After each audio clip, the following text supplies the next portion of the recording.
¿Qué tal? Buenas tardes, profe. Hola, ¿cómo estás, Mariano? Bien, ¿usted? Todo bien, gracias. Me alegró. Jessica no va a venir porque me avisó Elizabeth que estaba enferma, que se sentía mal, y que Ah, quizás se tenía que ir a la guardia, pobre, así que bueno, esperemos que se mejore. uy, Ya para ayer estar no andando estuvo, mal. fue raro, se debía estar sintiendo Sí. mal. Uy, encima hoy tenía las observaciones. Uh, Pobre. Pobre, sí, justo enfermarse cuando Sí. se te desbarajunta todo, es un problema. No sé si Daniel esperemos unos No. minutos a ver si se conecta ahora o se va a conectar más tarde, como Sí. siempre, antes de arrancar, porque hoy tenían las exposiciones. Hoy está así las exposiciones. Sí, quizás lo que podemos hacer es, lo esperamos un poco a Daniel. Yo empiezo con el capítulo de Hobsbawm sobre las artes en la época de las vanguardias, en 1914-1915. Perdón, 1914, 1915 no es muy poco, 1914 a 1945, solo años no duraron. Y bueno, y que después él se sume y ya. Esa es Eh, las primeras vanguardias, ¿no? sí, Hay dos grupos, por lo que estuve. muy bien. Sí, estas son como las conocidas vanguardias históricas que se las conoce a partir de la Primera Guerra Mundial. Le hago una pregunta, profe, porque cuando estaba haciendo lo de Malevich, decía que las vanguardias, yo tengo como que las vanguardias empiezan a principios del siglo XX. Pero estaba buscando y me sale que hay vanguardias anteriores al siglo XX, a finales del siglo XIX.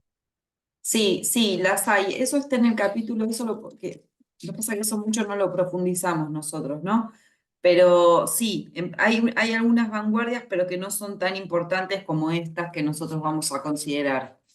Estas, Ah, nosotros que le llamamos serían las vanguardias históricas, se les llama de alguna manera, ¿no? sí, Que el son de primer grupo. comienzo del siglo XX, con el tema de la Primera Guerra Mundial y todos los cambios que se están produciendo en Europa en ese momento. No sé, por ejemplo, el Art Nouveau podía ser considerado vanguardia, ¿no? Esa sería una vanguardia anterior, que es como sea 1890. Eh, pero bueno, en general cuando nosotros hablamos de las vanguardias, entendemos más bien, si bien esas también se llaman así, entendemos más bien las que vamos a ver las que vamos a ver nosotros o este periodo que vamos a ver nosotros. Claro, a mí me parece como que la primera empieza con el fauvismo, en Claro. 1904 creo que era. Ujú. Sí, sí, sí. Sí, el fobismo. Em, Bien. Y bueno, mi pronunciación, No, bueno, igual francés es francés, nadie tiene por qué saber francés, yo no sé francés. no, Pero fob, si mal no recuerdo, que ahí viene fobismo, significaba bestia o animal salvaje. Por eso se llamaban así. Espera que ya lo chequeo. Si era bestia o animal salvaje. Fob.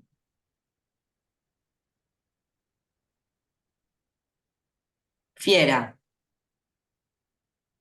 mm, ¿No? Porque bueno, para esa época, como pintaban los fauvistas, era considerado una salvajada total lo que hacían, porque es cuando se deja de tener, como cuando dejan de pintar, cuando la pintura deja de perseguir la perfección, que hasta ese momento que es todo lo que nosotros vimos, ¿no? Como que era cada vez lograr una mayor perfección, que las caras sí. parezcan caras, las manos, las telas, los muebles, los animales y todo eso. En cambio, los fauvistas tienen un sistema así una técnica de pintura como muy de poner pincelada una encima de la otra. Te voy a buscar para que veas.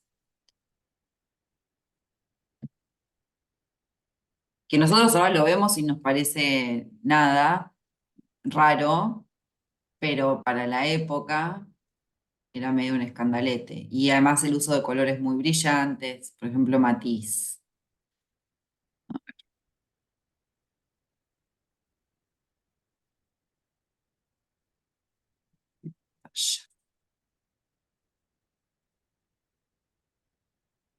Bueno, ¿ves?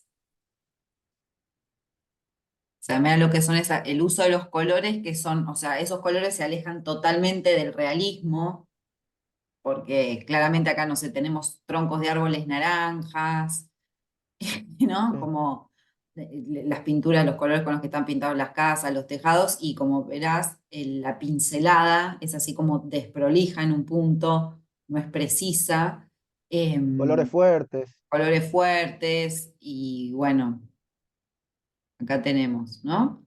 Entonces, esto, voy a buscar algún otro, bueno, estos retratos también,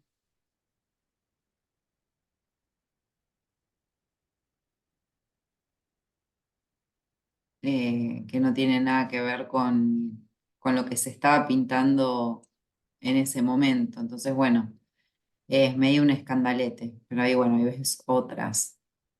Esto sí es una manera de romper, ¿no? De la Claro, estos ruptura son de los la... primeros que empiezan a romper con la cuestión de la representación y de la fidelidad y del realismo de una forma muy fuerte, y así después vemos cómo se llega bueno, a lo que vas a exponer vos, a lo que van a contar tus compañeros. Pero bueno, parece que Daniel por ahora no...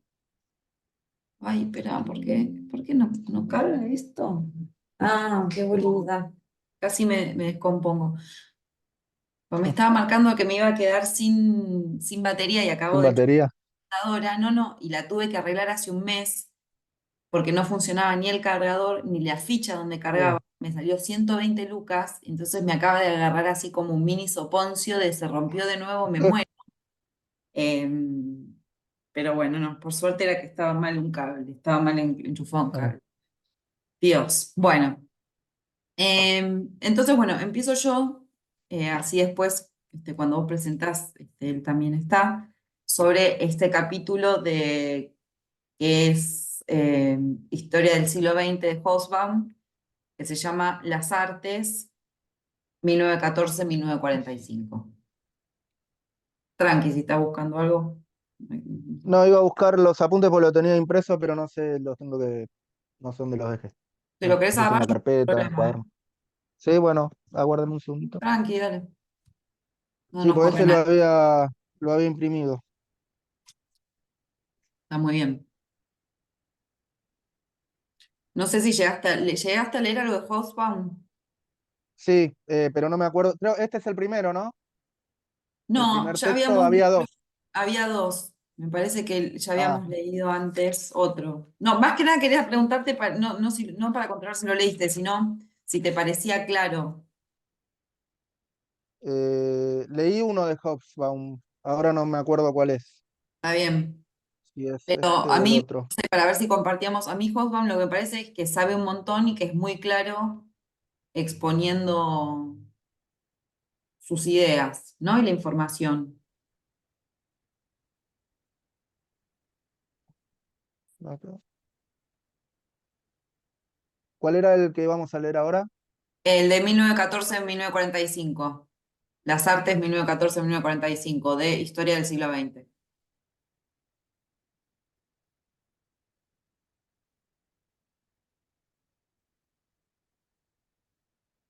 Sí, tiene que ser este. La transformación de las artes, el punto 9. No, No, no, entonces. No, entonces no lo tengo. está bien. La transformación de las artes es el anterior. Ah, este es el que leímos, no, este es el que leí yo. Ese es el que, sí, que ese lo dimos, ¿no? El que habla Sí, sobre de sí, mil sí. ochocientos setenta y cinco a 1914 y ahí se nombraba un poquito que habían empezado las vanguardias por ahí. Y el Ah, problema, acá tengo. ¿sí? Sí, lo tengo, lo tengo. Bueno, Las artes, que es el exacto. apartado 14. Sí, Las artes sí, lo tengo. 1914, no, pará, 1914-1945, No me dice el año. No, puede, no, 1789, 1848, no. no, claro, es ese anterior todavía. Entonces, sí. No, entonces no lo tengo. No. Pensé que lo tenía el de Hobsbawm. No, es que Bueno, como son tantos capítulos de él de distintos libros, se pueden confundir. sí. Suele suceder. Bueno, tomo apunte, profe. Dale. Em, entonces, él comienza diciendo lo que vos me empezaste diciendo esta clase, que es que para 1914 ya existían las vanguardias, ¿no? Ya existían las del siglo anterior, que son las que vos mencionaste, y además menciona al cubismo, al expresionismo y al futurismo, que comenzaron antes de 1914. También dice que se puede pensar en ese sentido el funcionalismo en la arquitectura, como una forma de vanguardia, pero de la arquitectura, y la música atonal es otra vanguardia. Y a la vez dice que la literatura también está en medio de un proceso de ruptura con la tradición, ¿sí? Literaria hasta ese momento. Em, Dice, entonces él va a decir, bueno, después de 1914 aparecen fuertemente el dadaísmo y el surrealismo, que es lo que eran compañeros, y en Rusia lo que va a aparecer es el constructivismo soviético, que va a tener que ver con la escuela de la Bauhaus, que no sé si la conoces, que es una escuela de arte y de diseño, Sí, que se termina. habla Malevich, bueno, después lo iba a decir en la exposición. Malevich no tiene mucha importancia en Rusia, pero sin embargo sí en la escuela de Bauhaus en Alemania. Exacto, porque se terminan yendo de Rusia.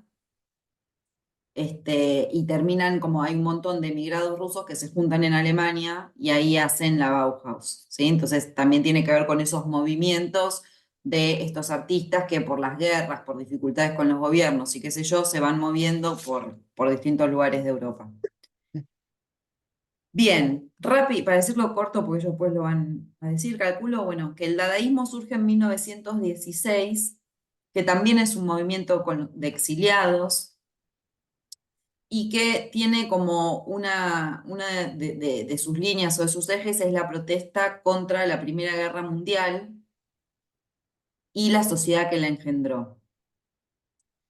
Es interesante pensar que la Primera Guerra Mundial, 1914, o sea, el siglo recién había comenzado, fue una especie de cachetazo para los artistas, para la sociedad en general, para los filósofos, porque tenemos que pensar que todo el siglo XIX, que había sido un siglo en el que había habido un montón de avances tecnológicos que los estuvimos viendo y científicos, ¿no? Como que se creía que finalmente, bueno, con todos esos avances tecnológicos la sociedad iba a mejorar, que no iba a haber problemas de hambrunas, que un montón de enfermedades que antes la gente se moría de esas enfermedades con el descubrimiento de la penicilina, y de la medicina más moderna y qué sé yo, todas esas cuestiones parecía que se habían subsanado.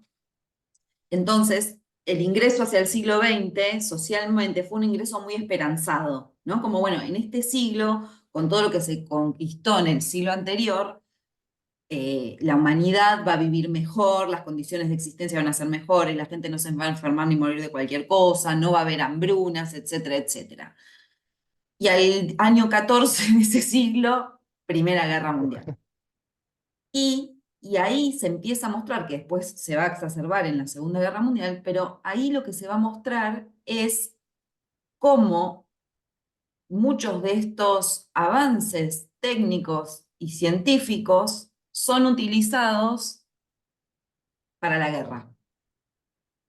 Tenemos que pensar que antes las guerras se peleaban más que nada con rifles y con bayonetas que se siguen utilizando en la Primera Guerra Mundial. O sea, no es que el cambio es de repente, todo eso. O sea, los soldados en la Primera Guerra Mundial se seguía utilizando el sistema de guerra de trincheras, ¿no? Es decir, que los dos ejércitos contrarios iban cavando trincheras y se iban acercando y después casi todos los combates eran cuerpo a cuerpo, ¿no? Entonces la guerra tenía un componente muy de vos veías al tipo que estabas matando.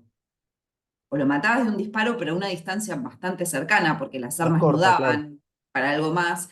O incluso lo matabas a bayonetazos. Las bayonetas son, ¿sabes lo que son, no? Como esas Sí, sí, sí.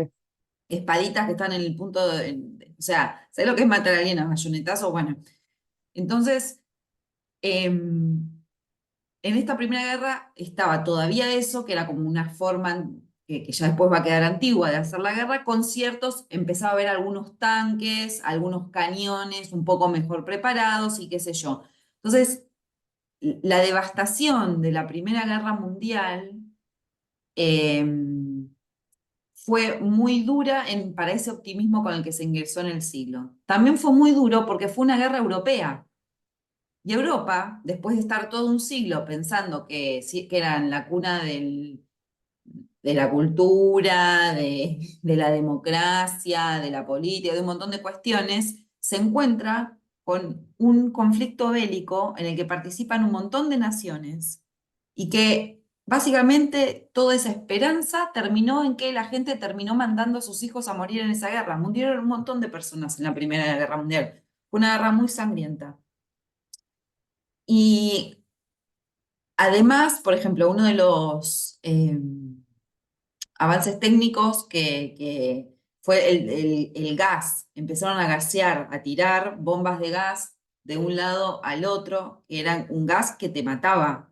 O sea, era un gas que, o sea, la máscara de gas empieza a funcionar ahí, que después se va a usar en la Segunda Guerra, pero era letal, era una muerte espantosa. O sea, donde caía ese gas, se morían las personas, se morían los animales, se morían las plantas. Entonces digo, imagínate, para toda una generación de gente que estaba acostumbrada más que nada a tener conflictos bélicos en los que había, bueno, a lo sumo algún viejo cañón, armas y qué sé yo, que se empiece a desplegar todos unos nuevos inventos que muestran ser muy mortíferos además, ¿no? Porque vos con el gas agarrás y de un plumazo en 10 minutos podés matar a todo un batallón. Digo, nosotros ahora estamos acostumbrados a eso porque hay unas armas, tenemos drones, tenemos, ¿no? Como que ni los ves venir y te tiran una bomba y te desaparecen un pueblo entero. O, bueno, incluso en la Segunda Guerra Mundial con Hiroshima y Nagasaki y las bombas nucleares. Pero digo, esto era una novedad y era una novedad especialmente dolorosa por cómo había comenzado el espíritu de ese siglo, ¿no? Que era un espíritu en el que, bueno, la humanidad iba a estar mejor. Y esto es un bofetazo terrible. Em, y eso a la vez, y es algo que se va a dar durante todo el siglo y que creo que es un pensamiento que al día de hoy nosotros lo tenemos muy incorporado, empieza la pregunta por eh, qué sentido tiene seguir avanzando en la técnica y en la ciencia si eso va a terminar siendo contrario a los seres humanos, ¿no? Como esa gran pregunta. Hasta ese momento no se discutía, era como fantástico, estos avances, buenísimo, qué sé yo, pero hasta a partir de ese momento, bueno, ¿para qué sirvió todo esto? Que se suponía que iba a ser para mejora de nuestras vidas y al final nos estamos acá matando como locos y de unas formas impensables y espantosas, ¿no? Digo, esa suerte de desconfianza por los avances científicos y técnicos que va a tener su punto cúlmine, creo yo, en el siglo XX con la bomba nuclear o la bomba atómica, ahí ya es como el acabose, para todos estos matemáticos y físicos que vienen trabajando en las universidades de élite del mundo, que son los tipos como más inteligentes en sus campos disciplinares, lo que terminan generando es este espanto, que no solo lo crean, sino que el ejército después va y las tira esas bombas, ¿no? Entonces, bueno, el siglo ya empieza de esa manera, una manera muy dolorosa y que cambia completamente como cierta forma de pensar el mundo, de pensar lo que es lo humano, de pensar lo que es la ciencia, de pensar lo que es el arte y demás. Em, Después haceme acordar que busque, lo puedo buscar en realidad ahora, ya que estamos, hay de Walter Benjamin, un texto hermoso que se llama Experiencia y Pobreza. Y en ese texto, que es de 1933, él habla de un poco de esto. A ver si encuentro la frase.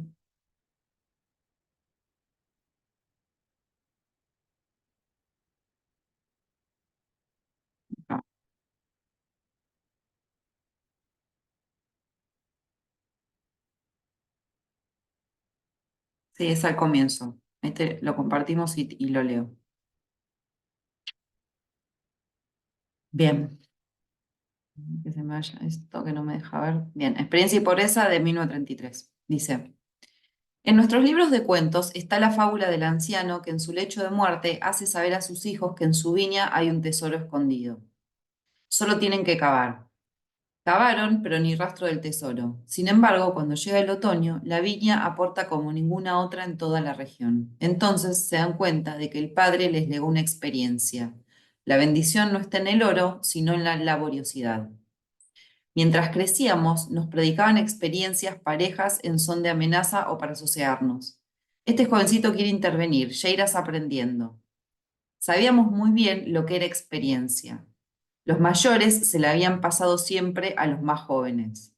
En términos breves, con la autoridad de la edad, en proverbios, prolijamente con locuacidad en historias, a veces como una narración de países extraños junto a la chimenea ante hijos y nietos. Pero ¿dónde ha quedado todo eso? ¿Quién encuentra hoy gentes capaces de narrar como es debido? ¿Acaso dicen hoy los moribundos palabras perdurables que se transmiten como un anillo de generación a generación? ¿A quién le sirve hoy de ayuda un proverbio? ¿Qué intentará vérselas con la juventud apoyándose en la experiencia? ¿No? Entonces, en este primer párrafo lo que él dice es, antes, o sea, antes de 1933, y en realidad lo voy a ir más atrás, hasta 1914-18, y tiene un poco que ver con lo que nosotros decimos, antes había un valor en la experiencia, y la experiencia era algo que se pasaba en las generaciones, desde los más adultos hacia los más chicos. Acá él pone la anécdota esta de, o la fábula del hombre que los hace, ¿no? Entender que la viña en sí misma es el tesoro y no que hay un tesoro escondido. El trabajo de la laboriosidad del campo y recoger los frutos y todas las metáforas que uno quiera sacar de ahí. Y entonces dice que, bueno, que eso antes siempre que la experiencia se pasaba, era comunicada de una generación a otra de distintas maneras, con historias, con narraciones de países extraños, con proverbios, etcétera. Pero ahora va a decir, la cosa está clara. La cotización de la experiencia ha bajado y precisamente en una generación que de 1914 a 1918 ha tenido una de las experiencias más atroces de la historia universal, la guerra, ¿no? Lo cual no es quizá tan raro como parece. Entonces se pudo constatar que las gentes volvían mudas del campo de batalla, no enriquecidas, sino más pobres en cuanto a experiencia comunicable. Y lo que 10 años después se derramó en la avalancha de libros sobre la guerra era de todo menos experiencia que emana de boca a oído. No, raro no era, porque jamás ha habido experiencias tan desmentidas como las estratégicas por la guerra de trincheras, las económicas por la inflación, las corporales por el hambre, las morales por el tirano. Una generación, esta frase es espectacular, una generación que había ido a la escuela en tranvía tirado por caballos se encontró indefensa en un paisaje en el que todo menos las nubes había cambiado y en cuyo centro, en un campo de fuerzas de explosiones y corrientes destructoras, estaba el mínimo quebradizo cuerpo humano. ¿Cómo no amarlo a Walter Benjamin, no? ¿Cómo explica lo que explica y la manera en la que lo escribe? O sea, eso se corta para él con la experiencia de la Primera Guerra Mundial. La experiencia de la Primera Guerra Mundial se transforma en una experiencia incomunicable. Esta generación que tuvo que ir a pelear a la guerra volvió, dice, muda. No se podía hablar de eso. Esa era una experiencia, lo dice, incomunicable. ¿Sí? Y explica un poco por qué. Dice, bueno, hubo un montón de experiencias nefastas, que fue las de la guerra de trincheras, la inflación, el hambre y los problemas morales. Y me encanta la frase esa de la generación que ha ido a la escuela en un tranvía tirados por caballo y que de repente se encontraba en un paisaje donde las nubes eran lo único que no había cambiado. Porque vos imaginate lo que yo te contaba, estar en ese campo de batalla, ¿no? Donde todo es arrasado, donde como gente que no tenía una psiquis incluso preparada para estar viviendo eso que estaba viviendo, que era novedoso, ¿no? Y también es interesante pensar eso, me parece. Digo, todo el siglo XIX, y el siglo XX igual lo es, ¿no? Como esa búsqueda de frenesí por lo novedoso. Se supone que lo que es nuevo es bueno, como si fueran sinónimos, que no lo son. Hay cosas que son nuevas y son peores, o son malas, o no son interesantes, pero bueno, este empuje con los descubrimientos, con el avance de la sociedad. Y acá tenemos justamente una experiencia novedosa que claramente es desastrosa, porque no puede generar una experiencia comunicable, porque todo fue el horror, ¿no? Digo, y dice un campo de fuerza de explosiones y corrientes destructoras donde estaba solamente el quebradizo cuerpo humano. Y eso también es interesante esa imagen, porque uno se imagina, yo siempre que lo leo me imagino lo mismo, que es una personita chiquitita parada en el medio de la destrucción total, teniendo absoluta conciencia de lo frágil y pequeño que es el cuerpo humano frente a ese vendaval de violencia desatado por la guerra. Desatado por la guerra y también por todas estas nuevas formas de hacer la guerra. Bien, era eso nada más porque si no lo leemos todo, pero porque es espectacular, o a Walter Benjamin es hermoso. Entonces, esto es muy importante para entender el comienzo del siglo XX. Y después esto vamos a hablar la otra clase la clase que viene cuando leamos Badiou, que se mete con algo muy parecido, ¿no? Entonces, no sé además es un tema que ahora que lo leímos y qué sé yo, vas a ver que lo empezás a ver en películas, en series. ¿Viste Peaky Blinders, por ejemplo? Bueno, ¿qué le pasa a Thomas Sí, Shelby? Thomas Shelby fue a la Primera Guerra Mundial.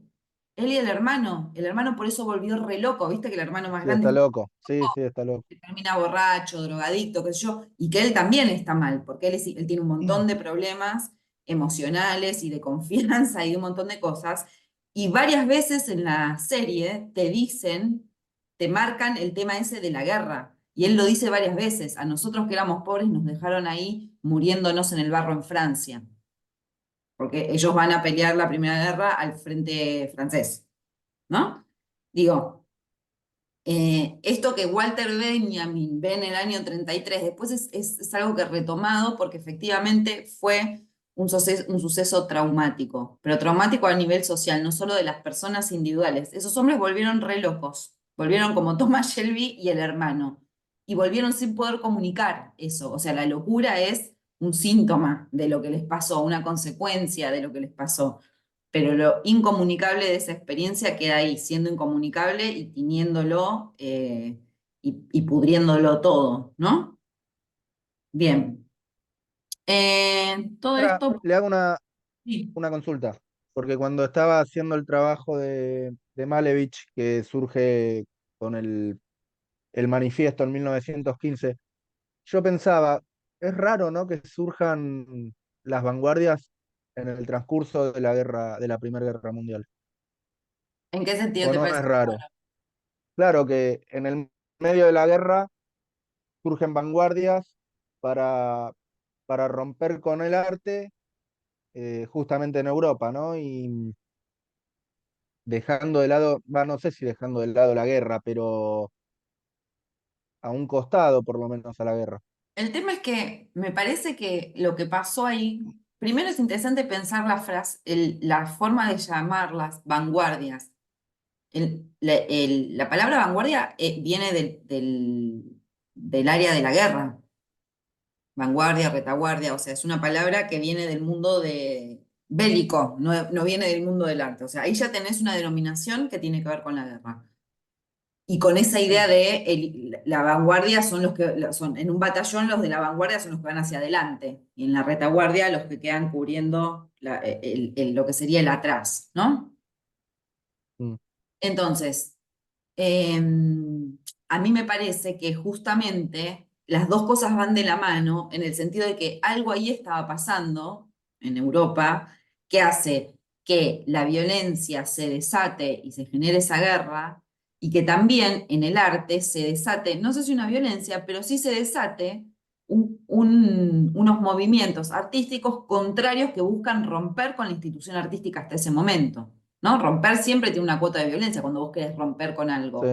fuertemente como lo hicieron las vanguardias, no es como antes que estuvimos viendo, bueno, y ahora a los pintores se les ocurrió que mejor hacer no sé qué, y después descubrieron esto, la perspectiva, hicieron, no, no, no, acá la idea era todo el arte que está hasta ahora es una porquería, hay que romper con todo esto y hay que crear un arte nuevo, ¿no? Como esa idea, y eso lo podemos empalmar también con la idea que no es menor, que era el comienzo del siglo. Digo, es el comienzo de algo y ese comienzo de algo, por más que sea una cosa estipulada y bla, bla, bla. Igual, en la imaginación de las personas, ¿no? Existe la idea de que el comienzo del siglo es el comienzo de otra etapa, de una cosa nueva, de lo que sea. Entonces, esta idea de que el comienzo esté absolutamente teñido por la violencia, por la sangre, por querer hacer algo nuevo, eh, digo, son todas ideas que andaban rondando. Entonces, bueno, en el plano político y social se arma una flor de guerra. En el plano artístico están las vanguardias ahí diciendo hay que romper con esto no está bien. Y que generan un tipo de arte que era considerado en ese momento un poco revulsivo, un poco violento, un poco fuera de lugar, que no era un arte cómodo, ¿no? Y digo, era un momento como de suma incomodidad y violencia en todos los aspectos. Es más, em, también quería decir dos cosas más en relación a cómo me preguntaste. Por ejemplo, ¿te acordás que nosotros leímos al principio, el arte como artificio de Shklovsky, de los Sí, formalistas sí, rusos, y hablamos del sí. extrañamiento? Bueno, ellos escribían eso más o menos en esa época.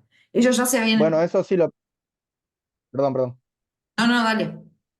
Eso sí lo pensé, porque justo era con Malevich es el movimiento de la Revolución Rusa, se está, se está desarrollando la revolución, aparecen los formalistas. Eso sí lo pensé, pero no lo pensé en la guerra mundial, ¿no? Con la importancia y Claro. la preponderancia que tenía la guerra mundial, como que no sé si la dejan de lado, por eso, por ahí yo estoy equivocado. Eh, ¿Vos a qué te referís pero con que le que dejan de lado? aparezca. ¿Que no estaban peleando en la guerra? No. Ah, Que la vanguardia entra en medio de la guerra a romper con el arte anterior, ¿no? sí. Pero justo en el medio de la guerra. Y sí, por eso, es justamente lo que te digo, era un momento de romper. Había que romper con todo, había que romper con las vidas humanas, había que romper con la idea de Europa que se tenía. O sea, fue un momento como de mucho cambio violento. Entonces, como que el arte en ese momento, o sea, lo pensás y va de la mano. Lo raro sería que en el medio de, creo yo, ¿no? Lo raro sería que en el medio de una catástrofe como fue la Primera Guerra Mundial, se pintara rococó, florcitas, con cositos, decís, pero estos tarados que les, no, o sea, no les están cayendo bombas en los pueblos alrededor y están pensando en cómo hacer, ¿no? Como unos lindas florcitas. Digo, un poco de la mano. Y lo de los formalistas que te quería decir es, eh, ellos en la guerra de trincheras, muchos de ellos participaron, ¿sí? En la guerra de trincheras y aprovechaban para alfabetizar chicos jóvenes que estaban también ahí en la guerra y que no estaban alfabetizados. Entonces, para nosotros resulta muy difícil, pero la guerra hay que pensarlo también como un momento en el que se mueven un montón de energías violentas, de flujos de violencia, pero también se mueven un montón de flujos del orden de lo creativo y del orden de lo vital también, porque si bien la guerra es muerte, la guerra también es la búsqueda a toda costa de la preservación de la vida, ¿no? Entonces, esos flujos existen y vos tenías ahí los formalistas que mientras estaban matando y viendo qué pasaban y muriéndose de frío, porque imagínate lo que era el frente ruso, siempre era un frío de morirse, todos mal alimentados porque estaban en guerra y porque venían del zarismo, que se habían muerto de hambre durante siglos, digo. Y los formalistas tenían ahí esos pibes de pueblos campesinos que en su vida habían aprendido a leer y escribir, y cuando no había quilombo de ataques ni nada de eso, se sentaban y los alfabetizaban. Entonces digo, a mí suena raro, como encima de que estás ahí en la guerra, muriéndote de frío, qué sé yo, que estás pensando en la teoría literaria, digo, no, y qué sé yo, y encima te pones a alfabetizar campesinos. Y sí, bueno, se ve que hay algo que tiene que ver con ese momento en el que uno va y lo da todo, ¿no? Eh, Durkheim, que es el padre de la sociología moderna, y el estudio famoso del suicidio de Durkheim, lo que él descubre es que en los momentos de guerra, cuando un país está en guerra, es cuando menos suicidios tiene ese país. Se ve que hay algo del orden de, esto al menos funcionaba así hasta hace un siglo atrás, pero se ve que hay algo del orden, del sentido de la necesidad, de que hay que ponerse las pilas e ir a defender algo, o pelear por algo, Mm. o que no llegue el enemigo a tu pueblo y lo devaste todo, que no lleguen a tu país, que no entren a tu capital, que no te digo, cuando ya lo que está en juego es lo básico, básico, básico, como que se ve que también se desatan ciertas, flujos de energía también positiva en un punto, ¿no? O vital, o creativa, o como la queramos llamar. Eso es lo otro que quería decirte, lo de Durkheim. Entonces digo, bueno, como que está bueno ver esos dos lados, ¿no? O después, bueno, después de la Segunda Guerra Mundial se da lo que se llamó el baby boom, que es que hubo una crecida de los nacimientos en todo el mundo. Y quizás si lo pensás en los años 50 en Europa, por ejemplo, o en Estados Unidos mismo, no era el mejor momento. O sea, si uno lo piensa con lógica, no es el mejor momento. Tipo, Europa estaba toda hecha en llamas, Claro, estaba las devastada. ciudades devastadas, la gente pobre, con problemas para comer, un montón de quilombos, el asesinato que había sido de los judíos, digo, todo un montón de líos bárbaros, y la gente se puso a tener hijos, como si no hubiera un mañana, porque ya tuvieron la sensación de que no había mañana. Entonces era como, bueno, y en Estados Unidos también hubo un baby boom. Voy a decir, bueno, Estados Unidos ya estaba en guerra fría con Rusia y estaban los dos todo el tiempo diciéndose, te tiro yo la bomba nuclear, te la tiro yo, digo, ¿no? Como la bomba atómica, porque Rusia también ya la tenía, ¿no? Después de la Segunda Guerra. Y los Estados Unidos vivió durante muy traumados la Guerra Fría pensando que se la pasaron construyendo refugios antibombas en los sótanos de las casas, ¿viste? Esa locura que hacen. Y sin embargo, se la pasaron Mm. teniendo pibes también. La población mundial en esos lugares subió un montón. Digo, entonces, bueno, son, pasan varias cosas. Hay varios fenómenos que a primera vista podrían parecer contrarios, pero que en realidad creo que tienen que ver con estas cuestiones. Em, todo esto está hablando del dadaísmo. Em, entonces, el dadaísmo está protestando en contra de la Primera Guerra Mundial, pero también de la sociedad que la engendró. Porque ahí el problema es cómo llegamos a esto, ¿no? Como la generación anterior nos metió en este lío, en esta guerra ridícula, porque fue una guerra en un punto, el comienzo de esa guerra fue una guerra bastante ridícula, ¿no? Con el asesinato de Francisco, de Franz Ferdinand, pero entonces es la guerra y además la sociedad que la engendró. Y esa sociedad, entonces ahí se entiende mejor también esto que nosotros decíamos de por qué las vanguardias ahí, porque van a protestar porque sienten que las generaciones anteriores los metieron en un quilombo insensatamente y que ellos se quieren despegar de, bueno, esta sociedad no es la que hay que seguir, porque mirá lo que hicieron, teníamos todo dado para que esto fuera fantástico y terminamos en la Primera Guerra Mundial. Entonces, esta sociedad yo no la quiero, hay que cortar con esto y nosotros vamos a proponer una cosa nueva. ¿Sí? Medio como después aparece el hipismo en los años 60 y 70, para decir esta sociedad consumista de Mm. nuestros padres, que no sé qué, hay que romper, yo no voy a estudiar, no voy a laburar, voy a tomar drogas, voy a escuchar música y me voy a alejar y no voy a vivir en la vida capitalista que me quieren meter. Bueno, algo de ese sentido, de un corte realmente fuerte con la generación anterior que los había no solamente decepcionado fuertemente, sino que los había mandado a morir. Porque eso también, la gente joven también debe haber sentido, porque los primeros que van a la guerra son los más jóvenes. ¿No? Un tipo de 50 no lo van a llamar hasta que sea absolutamente necesario. Te van a mandar a vos que tenés 20, que tenés 30, ¿no? Digo, esa generación odiada en un punto porque haber tenido que participar y que sacrificaran a sus hijos de esa manera.